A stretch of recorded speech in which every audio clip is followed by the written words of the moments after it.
ವೀಕ್ಷಕ ಬಂಧುಗಳಿಗೆ ನಮಸ್ಕಾರ. ಇವತ್ತು ಒಬ್ಬ ಕನ್ನಡದ ಹುಡುಗಿ, ಆದರೆ ಕನ್ನಡ ಸಿನಿಮಾಗಳಲ್ಲಿ ಅಭಿನಯಿಸಲಿಲ್ಲ, ಮುಂಬೈಗೆ ಹೋಗಿ ತಮ್ಮ ಅದೃಷ್ಟವನ್ನು ಕಟ್ಟಿಕೊಂಡಂಥವರು, ಬಹಳ ಗಟ್ಟಿಗಿತ್ತಿ ಆಕೆಯ ವಿಚಾರವನ್ನು ಹೇಳ್ತೀನಿ. ಅದಕ್ಕೆ ಮುನ್ನ ನಮ್ಮ ವಾಹಿನಿಯನ್ನು ನೀವು ಸಬ್ಸ್ಕ್ರೈಬ್ ಮಾಡಿಕೊಂಡಿಲ್ಲ ಅಂದರೆ ದಯವಿಟ್ಟು ಸಬ್ಸ್ಕ್ರೈಬ್ ಮಾಡಿಕೊಡಿ. ಅದಕ್ಕೆ ಯಾವುದೇ ಶುಲ್ಕವೂ ಇಲ್ಲ, ಉಚಿತವಾದ ಒಂದು ಚಂದಾದಾರಿಕೆ ಇದು. ಜೊತೆಗೆ ಬೆಲ್ ಐಕಾನನ್ನು ಒತ್ತುವ ಮೂಲಕ ನಮ್ಮ ಎಲ್ಲ ಅಪ್ಲೋಡ್ ಮಾಡಿದಂಥ ಸಂಚಿಕೆಗಳು ನಿಮ್ಮ ಮೊಬೈಲಿಗೆ ಬರುವ ಹಾಗೆ ನೋಡಿಕೊಳ್ಳಿ. ಬಂದಿದ್ದನ್ನು ವೀಕ್ಷಣೆ ಮಾಡಿ, ನಿಮ್ಮ ಅಭಿಪ್ರಾಯ ಅನಿಸಿಕೆಗಳನ್ನು ಕಮೆಂಟ್ ಬಾಕ್ಸ್ನಲ್ಲಿ ಹಾಕಿ. ಜೊತೆಗೆ ನಮ್ಮ ಮೌಲ್ಯಯುತವಾದ ಸಂಚಿಕೆಗಳನ್ನು ನಿಮ್ಮ ಇಷ್ಟ ಮಿತ್ರರ ಜೊತೆಯಲ್ಲಿ ಹಂಚಿಕೊಂಡು ಅವರೂ ಕೂಡ ಅದನ್ನು ವೀಕ್ಷಣೆ ಮಾಡಿ ನಮ್ಮನ್ನು ಬೆಳೆಸಿ ಅಂತ ನಿಮ್ಮಲ್ಲಿ ಅರಿಕೆ ಮಾಡಿಕೊಂಡು ಈ ಸಂಚಿಕೆಯನ್ನು ಮುಂದುವರಿಸ್ತಾ ಇದ್ದೀನಿ.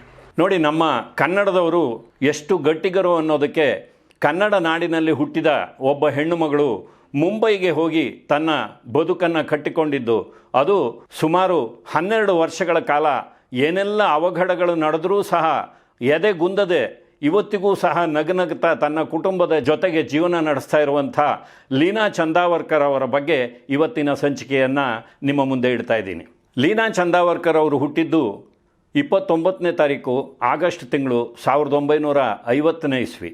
ಧಾರವಾಡದಲ್ಲಿ ಒಬ್ಬ ಸೈನ್ಯಾಧಿಕಾರಿ ಶ್ರೀನಾಥ್ ಚಂದಾವರ್ಕರ್ ಅವರ ಮಗಳಾಗಿ ಅವರು ಜನಿಸ್ತಾರೆ. ಮನೆಯಲ್ಲಿ ಕೊಂಕಣಿ ಹಾಗೂ ಮರಾಠಿ ಭಾಷೆಗಳನ್ನು ಮಾತಾಡ್ತಾ ಇರ್ತಾರೆ.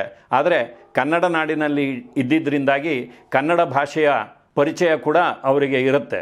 ಬಾಲ್ಯದಿಂದಲೇ ಸ್ಫುರದ್ರೂಪಿಯಾಗಿದ್ದಂಥ ಲೀನಾ ಚಂದಾವರ್ಕರ್ ಅವರನ್ನು ಕಲೆ ಕೈ ಬೀಸಿ ಕರೆಯುತ್ತೆ. ಅದಕ್ಕಾಗಿ ಸಂಗೀತ, ನೃತ್ಯಗಳಲ್ಲಿ ಅಭ್ಯಾಸವನ್ನು ಮಾಡ್ತಾರೆ. ಒಂದು ಹಂತದಲ್ಲಿ ಮುಂಬೈನಲ್ಲಿ ಫಿಲಮ್ ಫೇರ್ ಪತ್ರಿಕೆ ಒಂದು ಫ್ರೆಶ್ ಫೇಸ್ ಎನ್ನುವ ಕಾಂಪಿಟೇಷನನ್ನು ನಡೆಸುತ್ತೆ. ಆ ಸ್ಪರ್ಧೆಯಲ್ಲಿ ಲೀನಾ ಚಂದಾವರ್ಕರ್ ಅವರು ವಿಜೇತರಾಗಿ ಹೊರಹೊಮ್ತಾರೆ. ಅದಾದ ಮೇಲೆ ಚಿತ್ರರಂಗದಲ್ಲಿ ತಮ್ಮ ಭವಿಷ್ಯವನ್ನು ಅರಸ್ತಾ ಇರ್ತಾರೆ. ನೋಡಿ, ಭಾರತೀಯ ಚಿತ್ರರಂಗದಲ್ಲಿ ಸುಂದರಿಯರಿಗೆ ಕಾಲ ಅನ್ನುವಂಥ ಒಂದು ಕಾಲಘಟ್ಟದಲ್ಲಿ ಅವರು ಬಂದಿದ್ದು.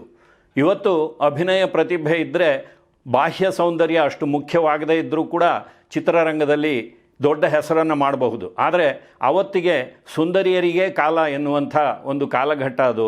ಆ ಕಾಲದಲ್ಲಿ ಲೀನಾ ಚಂದಾವರ್ಕರ್ ಅವರು ಅದೆಷ್ಟು ಸುಂದರವಾಗಿದ್ದರು ಅಂದರೆ ಅವರೇ ಒಂದು ಸಾರಿ ಹೇಳ್ಕೊಂಡಿದ್ದಾರೆ, ಕಿಶೋರ್ ಕುಮಾರ್ ಅವರು ಮದುವೆ ಮಾಡಿಕೊಂಡ ಮೇಲೆಯೇ ನಾನು ಸುಂದರಿ ಅಂತ ನನಗೆ ಗೊತ್ತಾಗಿದ್ದು. ಯಾಕೆಂದರೆ ಕಿಶೋರ್ ಕುಮಾರ್ ಅವರಿಗೆ ಲೀನಾ ಚಂದಾವರ್ಕರ್ ಅವರನ್ನು ವಿವಾಹವಾಗುವ ಮುನ್ನ 3 ಬಾರಿ ಮದುವೆಯಾಗಿತ್ತು. 3 ಬಾರಿ ಅವರು ಸುಂದರಿಯರನ್ನೇ ಮದುವೆಯಾಗಿದ್ದರು. ಹಾಗಾಗಿ ನಾನು ಕೂಡ ಸುಂದರಿ ಅನ್ನುವ ನಂಬಿಕೆ ನನಗೆ ಬಂತು ಅಂತ ತಮಾಷೆಯಾಗಿ ಹೇಳ್ಕೊಂಡಿದ್ದಾರೆ.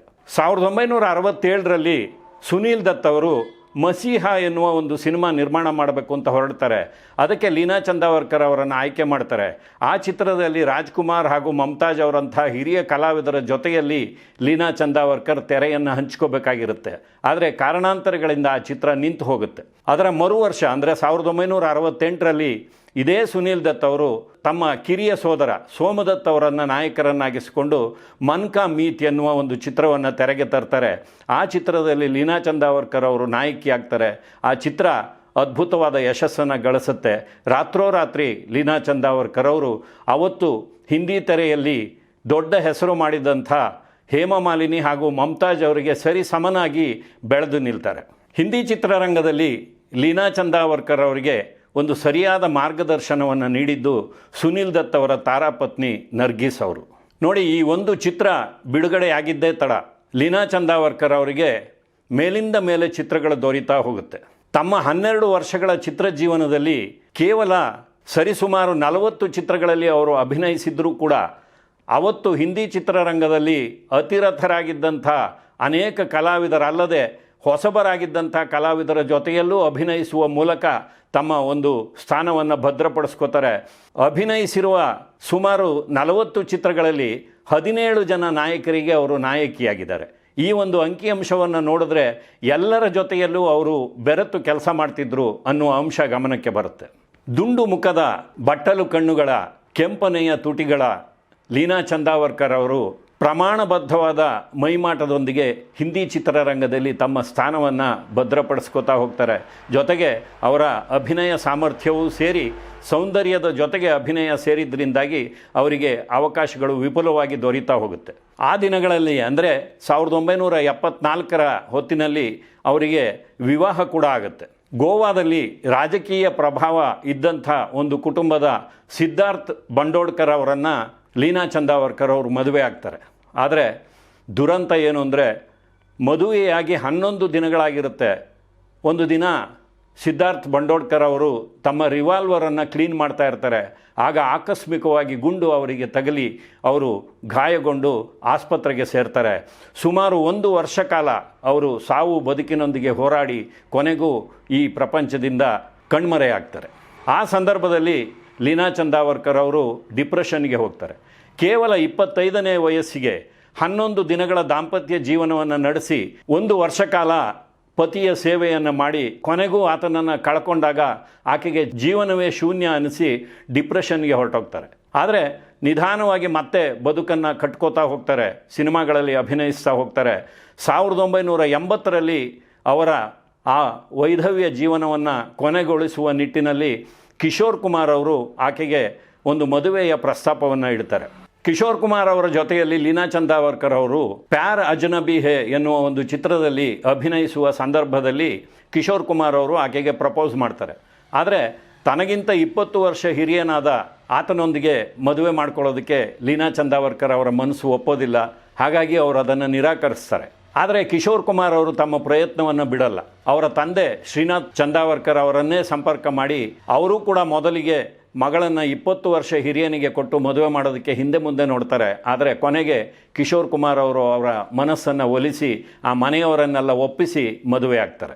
ಕಿಶೋರ್ ಕುಮಾರ್ ಅವರಿಗೆ ಇದು 4ನೇ ಮದುವೆ, ಲೀನಾ ಚಂದಾವರ್ಕರ್ ಅವರಿಗೆ 2ನೇ ಮದುವೆ. ಕಿಶೋರ್ ಕುಮಾರ್ ಅವರು ರೂಮಾ ಗುಹಾ ಅವರನ್ನು ಮೊದಲಿಗೆ ಮದುವೆ ಆಗ್ತಾರೆ. 8 ವರ್ಷಗಳ ನಂತರ ವಿವಾಹ ವಿಚ್ಛೇದನವನ್ನು ಪಡಿತಾರೆ. ಆ ವಿವಾಹಕ್ಕೆ ಅವರಿಗೆ ಅಮಿತ್ ಕುಮಾರ್ ಎನ್ನುವ ಒಬ್ಬ ಪುತ್ರ ಜನಿಸಿರ್ತಾನೆ. ಅದಾದ ಮೇಲೆ ಹಿಂದಿ ಬೆಳ್ಳಿತೆರೆಯ ಒಬ್ಬ ಸುಂದರ ನಟಿ ಮಧುಬಾಲಾ ಅವರನ್ನು ಮದುವೆ ಆಗ್ತಾರೆ. ಆಕೆಯ ಮರಣಾನಂತರ ಯೋಗಿತಾ ಬಾಲಿ ಅವರ ಜೊತೆಯಲ್ಲಿ ಮದುವೆಯಾಗಿ 2 ವರ್ಷಗಳ ನಂತರ ವಿಚ್ಛೇದನವನ್ನು ಪಡಿತಾರೆ. ಮುಂದೆ ಯೋಗಿತಾ ಬಾಲಿ ಅವರು ಮಿಥುನ್ ಚಕ್ರವರ್ತಿ ಅವರ ಕೈಯನ್ನು ಹಿಡಿತಾರೆ. ಅದಾದ 2 ವರ್ಷಗಳ ನಂತರ ಕಿಶೋರ್ ಕುಮಾರ್ ಅವರ ಜೀವನದಲ್ಲಿ ಲೀನಾ ಚಂದಾವರ್ಕರ್ ಅವರು ಪ್ರವೇಶವನ್ನು ಪಡಿತಾರೆ. ನೋಡಿ, ಕಿಶೋರ್ ಕುಮಾರ್ ಅವರನ್ನೇ ಲೀನಾ ಚಂದಾವರ್ಕರ್ ಅವರು 2 ಬಾರಿ ಮದುವೆ ಆಗಬೇಕಾಗಿ ಬರುತ್ತೆ. ಅದು ಹೇಗೆ ಅಂದರೆ, ಮೊದಲಿಗೆ ಮನಸ್ಸು ಒಪ್ಪಿ ಮನೆಯವರೆಲ್ಲ ಒಪ್ಪಿದ್ರಿಂದಾಗಿ ಇಬ್ಬರೂ ಕಲಾವಿದರಾಗಿದ್ದರಿಂದ ಒಂದು ರಿಜಿಸ್ಟರ್ ಮದುವೆಯನ್ನು ಮಾಡ್ಕೋತಾರೆ. ಅದಾದ ಮೇಲೆ ವಿವಾಹ ಜೀವನ ನಡೀತಾ ಇರುತ್ತೆ. ಲೀನಾ ಚಂದಾವರ್ಕರ್ ಅವರು ಗರ್ಭಿಣಿ ಆಗ್ತಾರೆ. 9 ತಿಂಗಳ ಗರ್ಭಿಣಿಯಾಗಿದ್ದಾಗ ಲೀನಾ ಚಂದಾವರ್ಕರ್ ಅವರ ತಾಯಿ ಹೇಳ್ತಾರೆ, ನೋಡು, ನಮ್ಮ ಹಿಂದೂ ಸಂಪ್ರದಾಯದಲ್ಲಿ ಏನೇ ಆದರೂ ಮದುವೆ ಸಂಪನ್ನವಾಗೋದು ನಾವು ಸಪ್ತಪದಿಯನ್ನು ತುಳಿದಾಗಲೇ, ಆದ್ದರಿಂದ ನೀನು ಸಪ್ತಪದಿಯನ್ನು ತುಳಿಬೇಕು ಅಂತ. ಆಗ ಕಿಶೋರ್ ಕುಮಾರ್ ಅವರನ್ನು ಒಪ್ಪಿಸಿ ಹಿಂದೂ ಸಂಪ್ರದಾಯದಂತೆ ಸಪ್ತಪದಿಯನ್ನು ತುಳಿಯುವ ಮೂಲಕ ಇಬ್ಬರು ಮತ್ತೊಮ್ಮೆ ಮದುವೆ ಆಗ್ತಾರೆ. ಅಂದರೆ 9 ತಿಂಗಳ ಗರ್ಭಿಣಿ ಲೀನಾ ಚಂದಾವರ್ಕರ್ ಅವರು ತಮ್ಮ ಪತಿಯೊಂದಿಗೆ ಸಪ್ತಪದಿಯನ್ನು ತುಳಿತಾರೆ. ಆ ಸಂದರ್ಭದಲ್ಲಿ ಅವರಿಗೆ ಏದುಸಿರು ಬಂದು ಎಷ್ಟೋ ಸಾರಿ ವಿಶ್ರಾಂತಿ ತೆಗೆದುಕೊಂಡು ಸಪ್ತಪದಿಯನ್ನು ತುಳಿಬೇಕಾದಂಥ ಸಂದರ್ಭ ಕೂಡ ಬಂದಿತ್ತು. ಕಿಶೋರ್ ಕುಮಾರ್ ಹಾಗೂ ಲೀನಾ ಚಂದಾವರ್ಕರ್ ಅವರದ್ದು ಒಂದು ಅನುರೂಪವಾದಂಥ ದಾಂಪತ್ಯ. ಕಿಶೋರ್ ಕುಮಾರ್ ಅವರು 3 ಮದುವೆಗಳನ್ನಾಗಿ ನಂತರ ಇವರ ಕೈ ಹಿಡಿದ್ರೂ ಕೂಡ 1987ರಲ್ಲಿ ಕೊನೆಯುಸಿರೆಳೆಯುವವರೆಗೂ ಪತಿ ಪತ್ನಿಯರಾಗಿಯೇ ಇರ್ತಾರೆ. ಇವರ ದಾಂಪತ್ಯಕ್ಕೆ ಸುಮಿತ್ ಕುಮಾರ್ ಎನ್ನುವ ಒಬ್ಬ ಪುತ್ರ ಕೂಡ ಜನಿಸ್ತಾನೆ. ಲೀನಾ ಚಂದಾವರ್ಕರ್ ಅವರ ಅಣ್ಣ ಅನಿಲ್ ಚಂದಾವರ್ಕರ್ ಅವರು ಕೂಡ ಹಿಂದಿ ಚಿತ್ರರಂಗದ ಒಬ್ಬ ನಿರ್ದೇಶಕರಾದ ಆತ್ಮಾರಾಮ್ ಅವರ ಪುತ್ರಿಯನ್ನು ಮದುವೆ ಮಾಡ್ಕೋತಾರೆ. ಒಟ್ಟಾರೆಯಾಗಿ ಲೀನಾ ಚಂದಾವರ್ಕರ್ ಅವರ ಕುಟುಂಬವೇ ಮುಂಬೈನಲ್ಲಿ ನೆಲೆಸಿರುತ್ತೆ. ಆದರೆ ಅನಿಲ್ ಚಂದಾವರ್ಕರ್ ಅವರು ಕೂಡ 1985ರಲ್ಲಿ ತಮ್ಮ ಪತ್ನಿ ಹಾಗೂ ಒಬ್ಬ ಮಗಳನ್ನು ಅನಾಥರನ್ನಾಗಿ ಮಾಡಿ ಆತ್ಮಹತ್ಯೆಗೆ ಶರಣಾಗ್ತಾರೆ. ಲೀನಾ ಚಂದಾವರ್ಕರ್ ಅವರಿಗೆ ಜೀವನದಲ್ಲಿ ಈ ರೀತಿಯ ಆಘಾತಗಳನ್ನು ಸಹಿಸಿಕೊಳ್ಳೋದು ಅಭ್ಯಾಸವಾಗಿಬಿಟ್ಟಿರುತ್ತೆ. ಮೊದಲಿಗೆ ತಮ್ಮ ಪತಿಯನ್ನು ಕಳ್ಕೊತಾರೆ, ಅದಾದ ಮೇಲೆ ತಮ್ಮ ಸೋದರನನ್ನು ಕಳ್ಕೊತಾರೆ. ಮುಂದೆ ಕಿಶೋರ್ ಕುಮಾರ್ ಅವರ ಆಗಮನದಿಂದ ಅವರ ಜೀವನದಲ್ಲಿ ಮತ್ತೆ ವಸಂತ ಬರುತ್ತೆ. ಅದಾದ ಮೇಲೆ ತಮ್ಮ ತಾಯಿಯನ್ನು ಕಳ್ಕೊತಾರೆ. ಆದರೆ ಪತಿಯನ್ನು ಕಳ್ಕೊಂಡ ಮೇಲೂ ಕೂಡ ಅವರು ಜೀವನವನ್ನು ಎದುರಿಸಿದ ರೀತಿ ನಮಗೆ ಮುಖ್ಯವಾಗುತ್ತೆ. ಲೀನಾ ಚಂದಾವರ್ಕರ್ ಅವರು ನಾಯಕಿಯಾಗಿದ್ದಿದ್ದು 1968ರಿಂದ 1980ರವರೆಗೆ 12 ವರ್ಷಗಳು ಮಾತ್ರ. ಆ 12 ವರ್ಷಗಳಲ್ಲೇ ಅವರು ಸುಮಾರು 40 ಚಿತ್ರಗಳಲ್ಲಿ ಮುಂಬೈನಲ್ಲಿ ಹಿಂದಿ ಚಿತ್ರರಂಗದಲ್ಲಿ ಅಭಿನಯಿಸೋದು ಅಂದರೆ ಸಣ್ಣ ಮಾತಲ್ಲ. ಜೊತೆಗೆ ಅವರು ಅಭಿನಯಿಸಿದ ಚಿತ್ರಗಳಲ್ಲಿ ಬಹುತೇಕ ಸೂಪರ್ ಹಿಟ್ ಆದಂಥ ಚಿತ್ರಗಳೇ.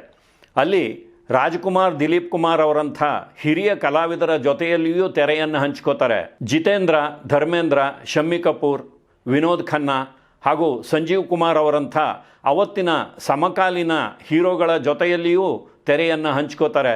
ಇನ್ನು ಅನಿಲ್ ಧವನ್ ಅವರಂಥ ಹೊಸಬರ ಜೊತೆಯಲ್ಲಿಯೂ ಕಾಣಿಸ್ಕೊಳ್ತಾರೆ. ಒಟ್ಟಾರೆಯಾಗಿ ಲೀನಾ ಚಂದಾವರ್ಕರ್ ಅವರು ಇದ್ದರು ಅಂದರೆ ಸಾಕು, ಆ ಚಿತ್ರವನ್ನು ನೋಡೋದಕ್ಕೆ ಚಿತ್ರಪ್ರೇಮಿಗಳು ಮುಗಿ ಬೀಳ್ತಾ ಇದ್ರು. ಯಾಕೆಂದರೆ ಲೀನಾ ಚಂದಾವರ್ಕರ್ ಅವರ ಸೌಂದರ್ಯ ಸೂಜಿಗಲ್ಲಿನಂತೆ ಅವರನ್ನು ಆಕರ್ಷಿಸ್ತಾ ಇತ್ತು.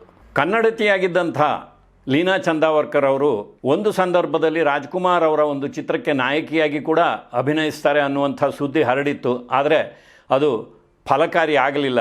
ಮುಂದೆ ಪುಟ್ಟಣ್ಣ ಕಣಗಾಲ್ ಅವರ ಒಂದು ಮಾಸ್ಟರ್ ಪೀಸ್ ಶರಪಂಜರ ಚಿತ್ರ ಸಿದ್ಧವಾದಾಗ, ಅದರ ಪ್ರೀಮಿಯರ್ ಶೋ ನಡೆದಾಗ ಅದನ್ನು ನೋಡೋದಕ್ಕೆ ಲೀನಾ ಚಂದಾವರ್ಕರ್ ಅವರು ಬರ್ತಾರೆ. ಕಲ್ಪನಾ ಅವರ ಅಭಿನಯವನ್ನು ನೋಡಿ ಅವರು ಎಷ್ಟು ಮಂತ್ರಮುಗ್ಧರಾಗ್ತಾರೆ ಅಂದರೆ, ಹಿಂದಿಯಲ್ಲಿ ಈ ಚಿತ್ರವನ್ನು ತೆರೆಗೆ ತಂದರೆ ನಾನೇ ಆ ಪಾತ್ರವನ್ನು ಮಾಡಬೇಕು ಅಂತ ಬಯಸ್ತಾರೆ. ಆದರೆ ಆ ಒಂದು ಪ್ರಾಜೆಕ್ಟ್ ನಡೀಲಿಲ್ಲ, ಹಿಂದಿಯಲ್ಲಿ ಆ ಚಿತ್ರ ತೆರೆ ಕಾಣಲಿಲ್ಲ. ನೋಡಿ, 1975ರಲ್ಲಿ ತಮ್ಮ ಮೊದಲ ಪತಿಯನ್ನು ಕಳ್ಕೊಂಡು ಮೊದಲ ಬಾರಿಗೆ ವೈಧವ್ಯವನ್ನು ಅನುಭವಿಸ್ತಾರೆ.